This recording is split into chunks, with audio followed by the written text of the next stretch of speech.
switch jobs went up by much more than the rate of inflation compared to people who stayed in the same job. But it's not just the virus of inflation that's making their temperatures rise, Michael Strain says. It's also the antidote to the disease, rising interest rates. Interest rates on credit cards are much higher than they used to be as a consequence of actions the Fed is taking to fight inflation. It's not just credit cards that are seeing higher rates. It's home loans, it's car loans, student loans, personal loans. The reason the Fed was raising interest rates was so people would spend less, and they haven't really done that.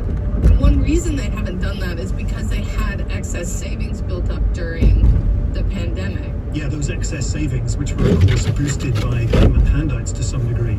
But Michael Strain says that power is pretty much all used up now. Now you're starting to see households have trouble keeping current on their debt obligations. Both Betsy Stevenson at the University of Michigan and Michael Strain at the AEI agree that if inflation continues to fall and unemployment stays low, Americans should gradually begin to feel less miserable about the economy.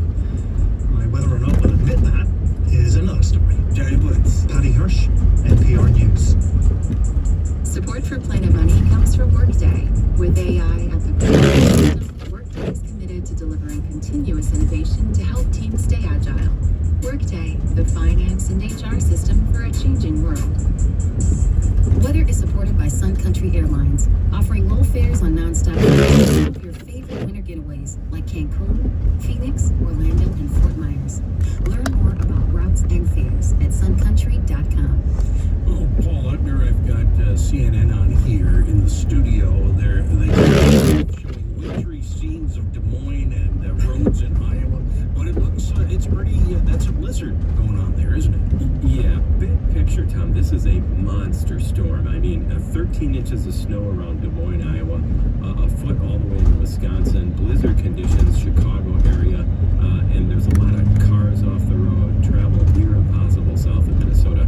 But you go north into Minnesota, still some pretty significant snow. Rochester, over to Preston, Winona, over to La Crosse. 3 inches in that area has already fallen. It's still snowing.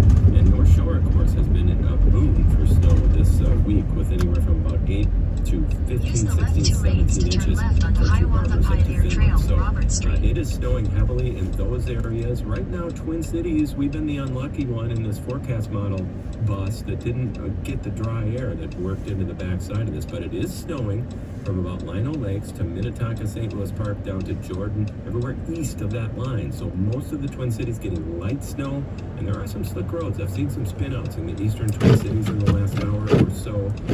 It's cold enough that those roads are going to be slick as we head through this evening. 1 to 3 inches for central and eastern Twin Cities by the time we're done. Western Metro will see littler snow at this time. The whole state's going into the deep freeze. Yeah, this is the bigger part of the storm coming in. We'll see sub-zero temperatures through the weekend over most of Minnesota. It's already 3 below up in Crookston right now with a wind chill of 27 below. Twin Cities already feels like 3 below. And it looks like we'll bottom out around 10 below Sunday, Monday morning. Twin Cities, southern Minnesota, 20 below up north. Wind chills 30s below north and 20 below in the Twin Cities. So that's why those wind chill advisories and warnings will be up most of this weekend, Tom. All right, Paul Utner, stay warm. Have a good weekend. You too. Thanks, Tom.